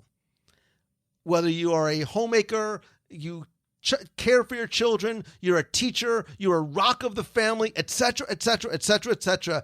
A wife and a mom, that is your superpower. And Helen Parr, Mrs. Incredible, I'm looking at you, kid. Good. Okay, yes, good. Right? Listen, we know her as Elastigirl. The fact that she is like, Mr. Fantastic and can stretch to all sizes and shapes, that has nothing to do with what her superpower is. She is a devoted wife. She's a loving mother. She is willing over and over and over again to put her life on the line without even thought or hesitation for her children, like in Incredibles 1 and Incredibles 2. And they team up together, and you see the power of family. And I think it's sort of, the family coming together to beat Syndrome just shows the importance of family coming together. Although in Incredibles 2, she really does shine and, takes down again, if you haven't seen Incredibles 2, I won't spoil it for you, but she is a mom to be reckoned with, and her being a top 10 heroine has nothing to do with her superpowers, her super suit, or her ability to fight crime. It's what she does at and for her home, her husband, and her kids. That was well good. done. Yes. Thank you. That was good. I didn't even honestly think about Mrs. Incredible or, what is it? Helen? I didn't even know her. Helen Parr. Helen Parr. When I looked over, I thought it said Helen Parker, as in like Peter Parker's mom was. I was like, am I missing something? Another Spider-Man reference. Really? And I was like, didn't she like die? Anyway, sorry. Yeah, I think moms can really relate. I think, mom, as in my mom, definitely relates to Helen Parr because, as you saw in Incredibles 2 more than the first one, there was one scene that kind of stuck out when she's like on her little like motorbike thing trying to like get the bad guy, and Dash calls and he's like, what are we having for dinner? And she's like, I'm at work, which I found was like so relatable because I do that and mom's at work and whatever. But yeah. Oh no. I definitely agree. Good job. And your mom, don't ever tellerize it, but your mom is a superhero. Like, she works in a hospital. Like, she literally works to save lives and help other people. And then she's able to take off that superhero uniform and then run a marathon. And then come home and put on her supermom uniform, which usually is like sweats and sweats. No, and it's running clothes. She goes and runs, running, and then she makes dinner. And then she puts on her like fluffy slippers. But she is. I mean, that's what I'm saying. Like, a superhero in multiple different facets. Now hold on. You absolutely should tell her that. Come on. Shh. Come on. No, come on. No, you should. So I tell her in my own very special way. I think there's a car coming. All right. So I don't know how many more you guys have on. I don't know. I think you skipped over Marion. No, that was just mine. So now it's Marion's turn. Okay. Well, these are more honorable. I have one. Guess. So why don't we all do our last one and then can hit some honorable mentions? Well, I looked over and read your list, and we share one, so I'll make it really easy. First, I'll show you the one that we don't share. No, just do the one that we share. Do your last one. Don't look at my list. I'll do my last one, and then I'll do an honorable mention. No, you do honorable mentions after everybody else is done. Then we'll do on. Listen. Okay. Trust me. Just do one. Moana. Because she saves her island, she makes some difficult choices. She meets Maui, and they both go on this long journey, and she learns how to sail. And yeah, I just basically gave a summary of the movie. But yes, Moana is there because she sacrifices everything to save her island and her people. And before a princess, she's definitely, a warrior, I guess you could say, a hero. Tim, go ahead. Is she on your list? No, I told you I haven't seen the movie. Wait, what? Wait, what? You haven't seen Moana? Oh yeah, I saw Moana. Oh, I thought you said. All right, so okay. I'll just very quickly then chime in. So Moana is on my list. First of all, I'm going through some sort of menopause type thing. When I hear how far I'll go, it literally gets me choked up. And again, as an entrepreneur, like, I can apply that to life and business. But there's so much. She was on my list. Again, she's willing to sacrifice everything to save her home, to save her family, to save everyone else. She never gives up to save all of her people. She's brave. She learns and adapts so quickly. Even if, and more importantly, even if there's nobody there to support her, right? Moana is the heroine that has no love interest. There is none, right? That's not the relationship that she has with Maui. Almost everybody else we're talking about, there is some sort of, other figure in there that is some sort of a romantic, and I love that about her. Like, I love this sort of passionate dreamer that Moana is. So she's literally not a princess, right? She's a daughter of the chief, which is different. So we can't necessarily call her a princess, but there's nothing about falling in love. There's not, like, this is about, and I think that's one of the things that differentiates her from other classic Disney heroines and Disney princesses is she's got wonderful real world abilities. There's an action plot to the story, and it has nothing to do with sort of the quote unquote stereotypical, princess falling in love. Tim, I mean, I do have to say, you do make a fair point, but Disney's doing a pretty good job. A lot of the more recent movies, they haven't had a love interest, like Elsa, and honestly, a few that we've talked about, they don't have them, which I do think is very important. But yeah, anyways. Look, I very quickly, I thought about putting Anna on my list for a second, and then I'm like, wait a minute. She married a dude, like, after like 15 minutes, she's off the list right off the bat. Wow. If anything, it's Elsa. Huh? Judgment. If anything, if it's one of the Arendelle gals. but no, wait a second, because Anna, she puts everything on hold to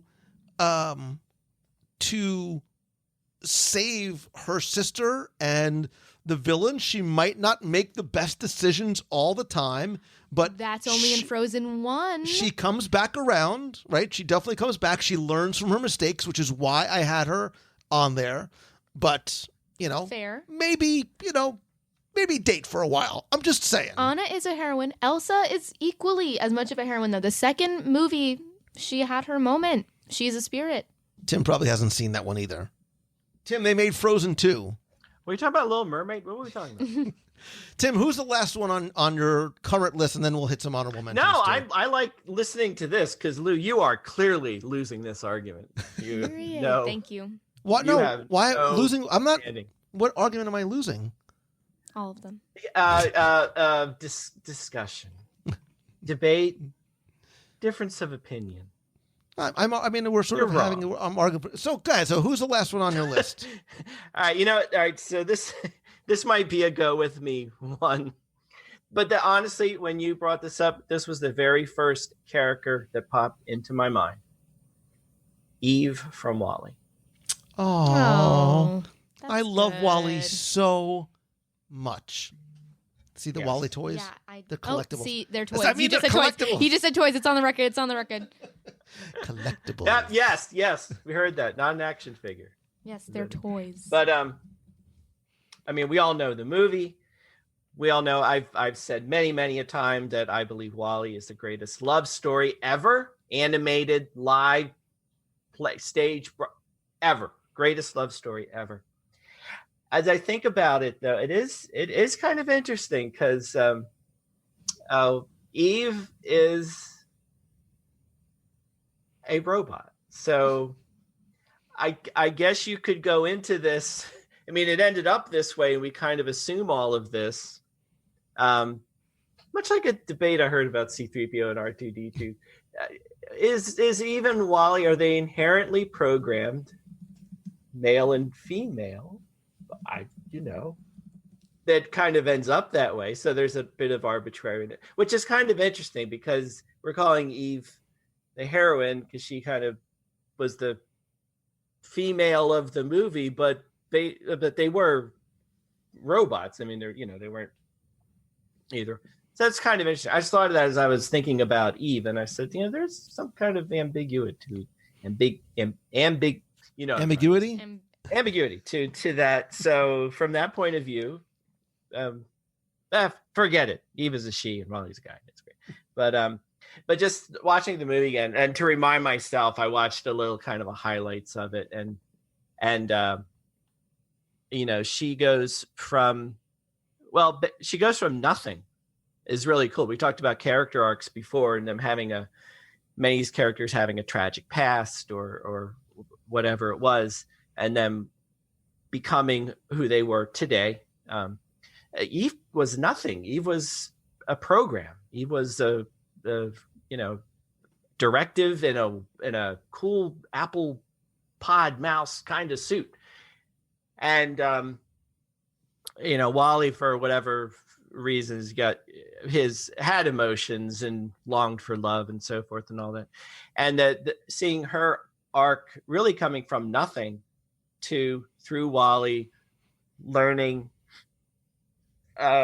just what love was and what emotions were. I mean, she went through like from zero to nothing as far as knowing what this was all about. So there's that part of her. And then of course there's the component of what, all she did to save the crew, the Axiom, Earth, and Wally himself, and all of that, all the heroic deeds that she did in the movie, which rightly made her a heroine by definition.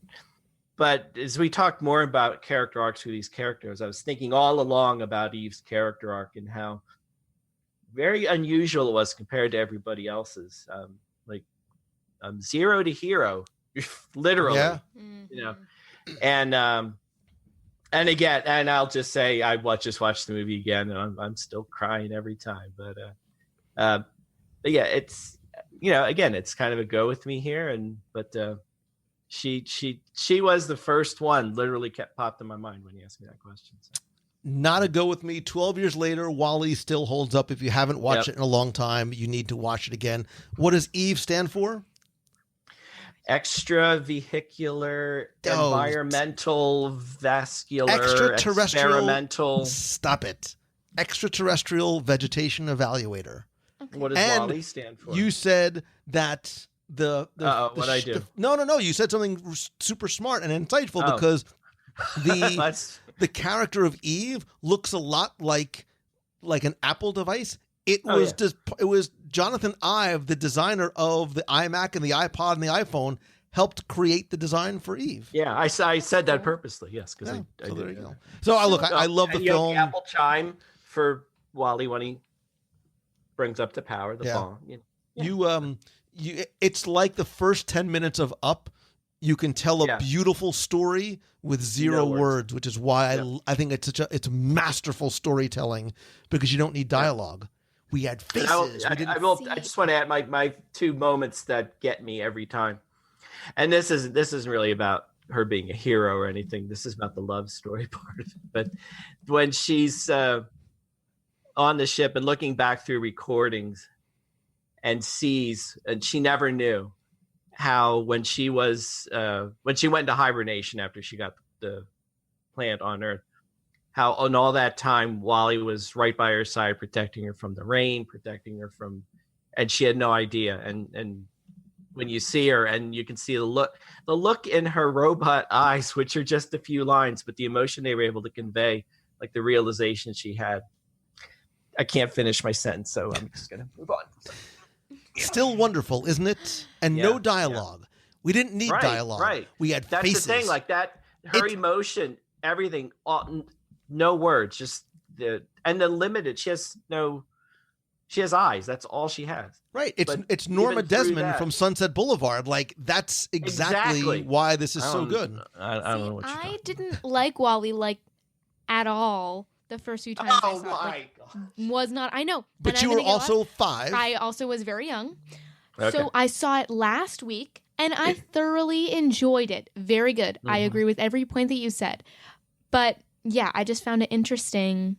I think it's definitely an age thing. This is kind of unrelated to the heroine thing, which I do agree with, but yeah, definitely an age thing, because I did not like that there was no talking. I need the talking when I'm a 5-year-old and I don't know what's going on because I don't have the attention span to watch. So, but now I think that was a thing at the time with that movie. Like there was a little, little kids are fidgeting around, like, let's get going here, Right. But, and it's not watching a garbage compressor with no words. Right, and Wally is not a I figure. can clean my room at home. I don't need to watch a robot. Right, Wally is not a figure that lends himself to a soft plush that you can hug. Like, all my collectibles are They're toys? They're collectibles. They're toys. And I you have a Wally many shelf. You mean the Yeah, I dolls see it. on your shelf? Is that Yeah, what you mean? he has a whole shelf dedicated to Wally toys. They're not toys. Yeah. That big one is a remote control Wally. Yeah, It makes I all the know. sounds, I- whatever. It's a remote control toy. It's a You collectible. are a toy. They made a whole movie series about this.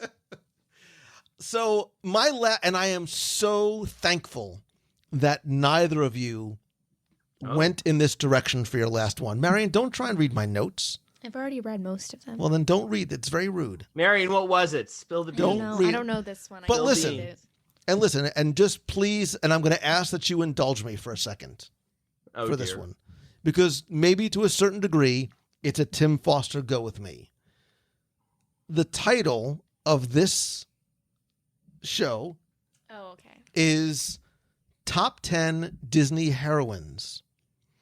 And when I think about that, I think about a lot of the characteristics and story elements that a lot of these women have. And some are strong, independent women that are on their own journey. There are others, like Eve, for example, who is there for it's not her personal thing. It's to help Wally, right? And Moana is not doing it for any sort of self-gain. She's doing it to help others or her entire village. We can talk a lot about, some Aunt May, right? Same thing. She's doing it to help others.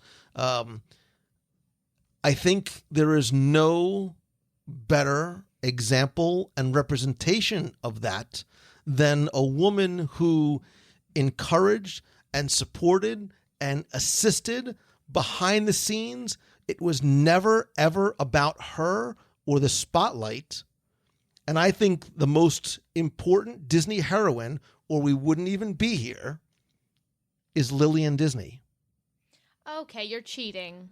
I have No. not This is a cheated. Disney. No, She is not no. a Disney character. Her No, name no. is literally Disney. But, okay. She No. is. What do you mean, no? No, I'm saying no because stop.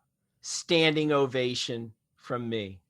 Thank On you, that Tim one. I Foster. definitely think it's a good Absolutely. point. And she was actually on my list, and I was going to bring that up. And way to go, man. Thank you. Yes, She absolutely. was Absolutely. the woman behind. We would not be here but for Lillian Disney, and it has nothing to do with telling Walt that Mortimer was a stupid name. It has nothing to do with that. That had a lot to do with it. But it did. But it's demonstrative of their relationship, right? Yeah. The fact that she was able to help guide him and be tough and loving all at the same time. She did so much behind the scenes to help support not just Walt, but the company and the growth. And yes, maybe you can use the naming of Mickey as that seminal moment, but I think there's probably so many stories that we don't hear, right? And so remember, she started, the way she met Walt was working at the studio as a secretary, and then eventually she was an animated cell inker. And Diane, their daughter, said that Walt fell in love with her like almost immediately, and that she was this was her words, an independent little lady. And oftentimes when Walt traveled, and we reap the benefits of Walt's travel and the ideas and the inspiration he brought back, she often went with him on so many of the business trips. Look at so many of the pictures that you can find throughout the parks, the resorts. Go to the Riviera, go to Disney Cruise Line. You'll see photos of them together. Like Three Caballeros, Saludos Amigos. She was on that goodwill tour of South America. But while Walt was working, we know the importance of Walt's involvement as a father, right? Bringing his daughters to school. But Lillian was home raising those daughters. And when Walt came home, again, the children tell stories about how she was very much that sounding board for ideas and problems and challenges. And she was able, and I used to say half jokingly, that she was able to do something that nobody else could really do, which was say no, right? She could balance Walt's indulgent, daring, risk-taking with some conservative sort of grounding, right? I think much the way that Walt did, but also allowed him to indulge. Look, I think like so many amazing wives and daughters and moms and aunts and sisters do, right? Look, if I told your mother, Marion, look, I'm going to go out back and I'm going to dig a tunnel under your flower garden because I'm going to put a railroad back there that we're all going to ride, we might need to have a couple of conversations about that, right? But that's what she did. And, even, again, Roy and the kids would talk about how she was tough, but she was warm, and she always spoke the truth while being loving at the same time. And what part of the reason why she was on this list was that she never wanted to be out front. Just the opposite. She was very publicity shy. She really didn't step out into the public arena until after Walt's death in 1966. And it really was sort of to show the support of the ongoing fulfillment of what Walt's dreams would be. And, when she went to the dedication of Walt Disney World in 71 with Roy O. Disney, she said to Roy that, I think, Walt would have approved. And she came back 11 years later for the dedication of Epcot Center.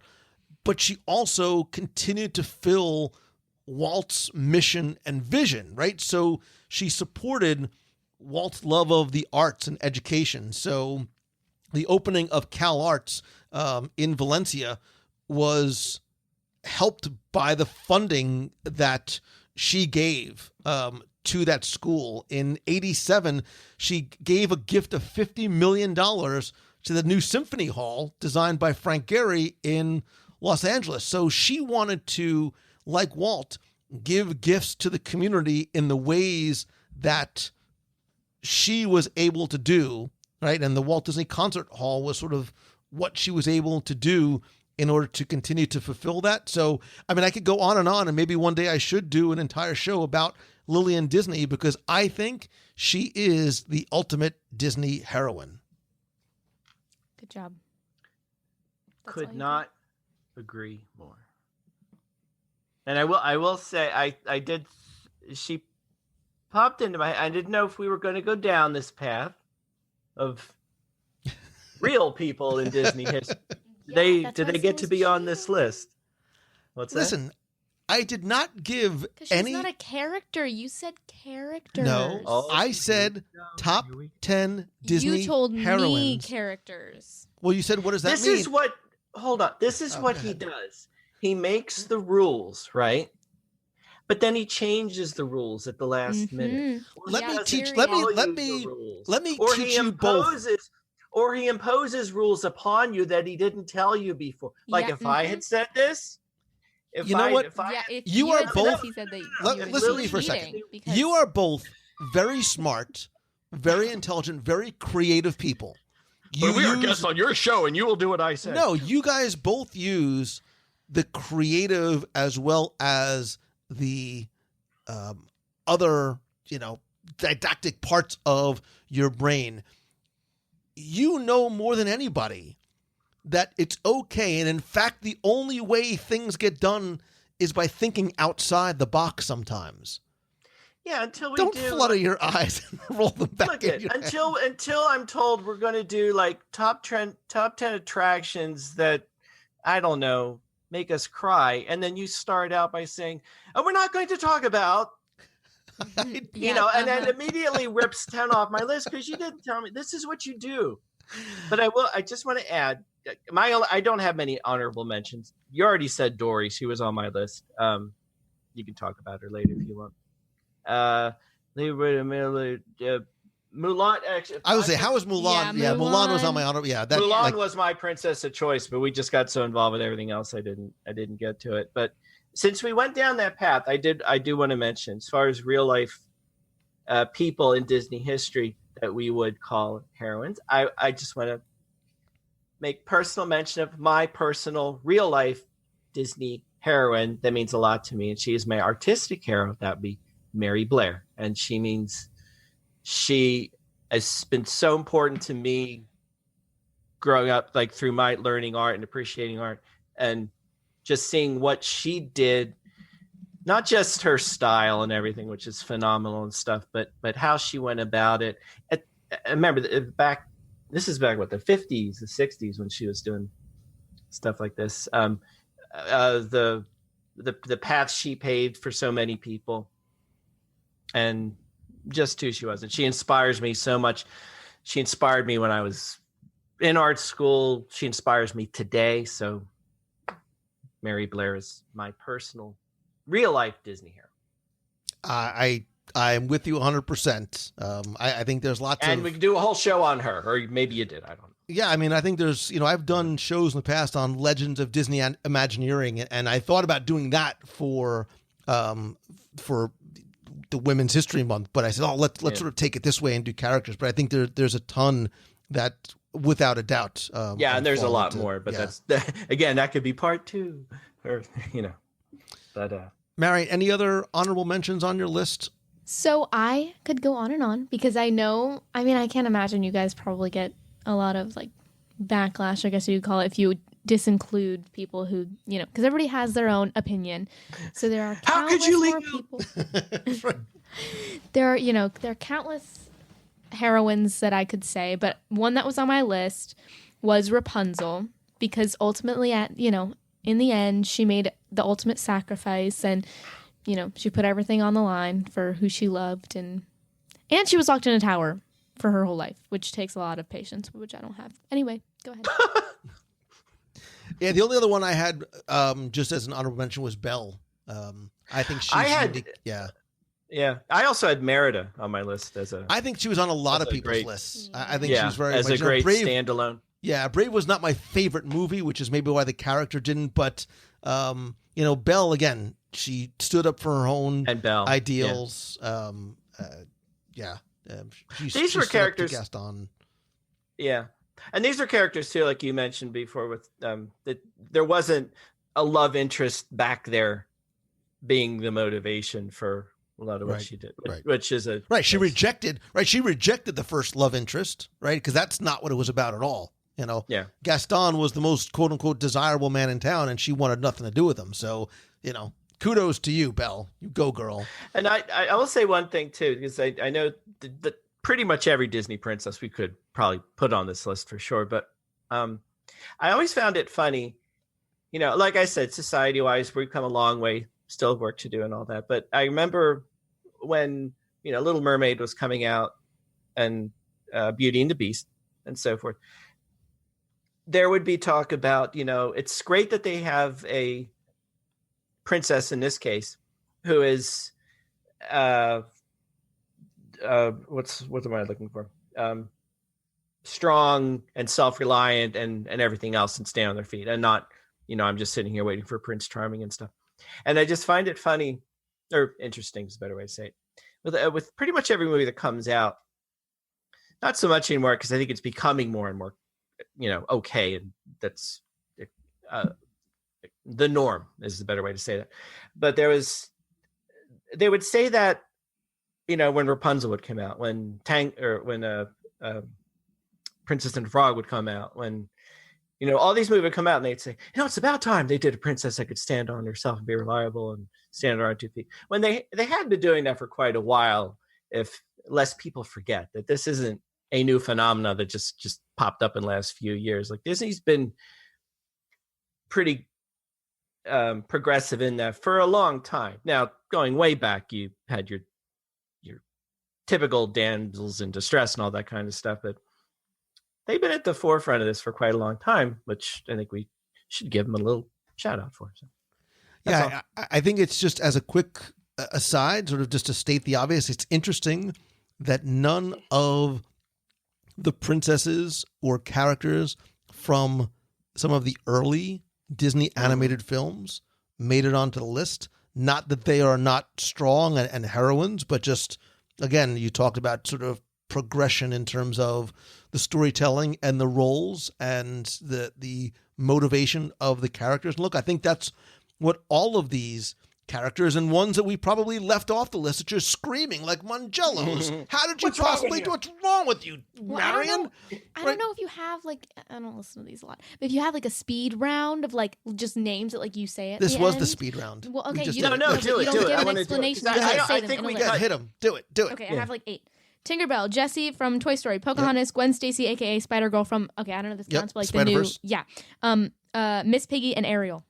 Miss Piggy, look Miss at you. Give me a high Piggy. five for Miss like that Piggy. She is her own star. I dig the fact that you went through those very quickly, but there was a couple that were very much, I think Miss Piggy, again, bravo for thinking out of the box with Miss Piggy. I love that. What'd you say? Ariel, Pocahontas without a doubt. Yeah. Tinkerbell, Jessie, and Gwen Stacy. Yeah. All I get is yeah. No, you're You get a standing round of applause from me, Thank you. which sounds terrible when I do it. So I'm actually no. I like those a lot. I think that deserves a King Candy shout out. I think No, that's it. please, Oh, not that. I'll save that No, for the very just end. because of how good those were, you don't have to. I think it deserves a quarantine. Oh, I shouldn't have those words of King Candy for the rest of the show. Look, I think that all of these characters possess so many of the same characteristics, right? They see the world from a different perspective. They remind us that sometimes we need to take risks and leaps of faith in order to live the life that you dream of and that you want to create, and believing yourself and passion and patience and perseverance are so important, even when everybody else around you is telling you that you can't do it and you're going to fail and everything else. All of these characters stood up in the face of that and demonstrated all of the qualities that make themselves not princesses, but true heroines and inspiration, I think, for girls and women and guys alike. That's the beauty of this. So I appreciate the insights that both of you brought to the conversation. Little Timmy Foster, I know that if people like you, and really, how could they not? If you want more Tim, and who doesn't, they can find you and all of your goodness that you do at celebrationspress.com. That they can, Lou. I was setting you up for a short plug, but usually this is where you go into 40. But you can subscribe, order back issues. There's cupcakes and pins and podcasts, and I don't even know what you got going on over there. We do have sort of big news, though. Well, then this was the opportunity to say it. Well, there we go. So Celebrations Magazine, we finally realized it's 2020 or whatever year. So we've always had a digital issue, but we're going fully digital and expanding it. So there's going to be lots more magic in each issue. They're going to be bigger. They're going to be better. We're going to have videos in them now. So we're doing magical moments of your favorite attractions and all that. And you can find out more details of that over at celebrations.com. As Lou said, it's celebrationspress.com, but that's fine. What did I say? I don't even know my own website. Celebrationspress.com. I think don't go to that other site. And again, you'll find links to all our other good stuff. We have I'm on the greatest podcast in the world right now, but we are trying our own little podcast, so you can check it. We'd love for you to give that a listen to. So. And Marion, because you are my guest as well, do you have anything you'd like to plug? Yes. My Redbubble store, which is where I sell my art in many forms, is MMARIOON _ I don't actually know if there's any underscores. There might not be any underscores. Okay, I have no let idea. me help the two of you out. That's actually my Instagram, though. You can follow me on Instagram. Is this an Instagram thing? Is this you an guys internet? really need to get better at knowing where to plug your stuff. I think I will Redbubble- link to all these in the show notes, but it's redbubble.com/ I think it's MMARIOON, no underscores. I'll link to it. MMARRROOO. No, not that. This is the worst, most confusing plug. Go to the show notes at WDW Radio.com. This is the thing. Lou, you know what we need to plug. Just Have at it. I think I'll Or just take care of the let's link plugs to- from now. Perfect. Celebrationspress.com, and I will link to Marion's Redbubble in the show notes Instagram. and Instagram and all that kind of fun stuff. Listen, I love and appreciate both of Can I you. plug one more thing? Aye. One more thing. Go no, ahead. Lou, I want to send you a link for this because I don't know when this is airing. Full confess, it's Wednesday night right now, ladies and gentlemen. I just burst your bubble. On our celebrations for our audience, in light of everything that's going on, we've given away, and I would like to extend this to your audience, and I can give you a link to this. We have a digital version of one of our recent books, Remembering Illuminations, which has been sold out, but we have the digital version of it, and what we're doing is just we're giving that to everybody for free to download, enjoy it, have a little bit of Disney magic to help take all our minds off of this. So Lou, I'm going to send you a link for that so you can have that and all of your audience can get it. No strings, no nothing. This is our gift to you. We just want you to enjoy it and have a little bit of Disney magic. So Now he figures out how to plug. what's Well, that? listen, I love and appreciate you both. You are heroes to me in your own special, weirdly magical kind of ways. So You ruined thank you. it at the end. Do I have to call you my hero? Marion, you're my hero. Did you ever Thank know you. that you're my hero? What? You're everything I wish I could be. If this is a movie, If song, I Sing don't it, get sing it, If sing it. If I could fly higher than an eagle. Oh, no, is that the right song? Yeah.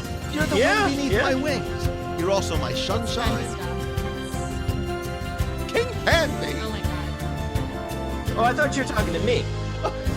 Oh, great.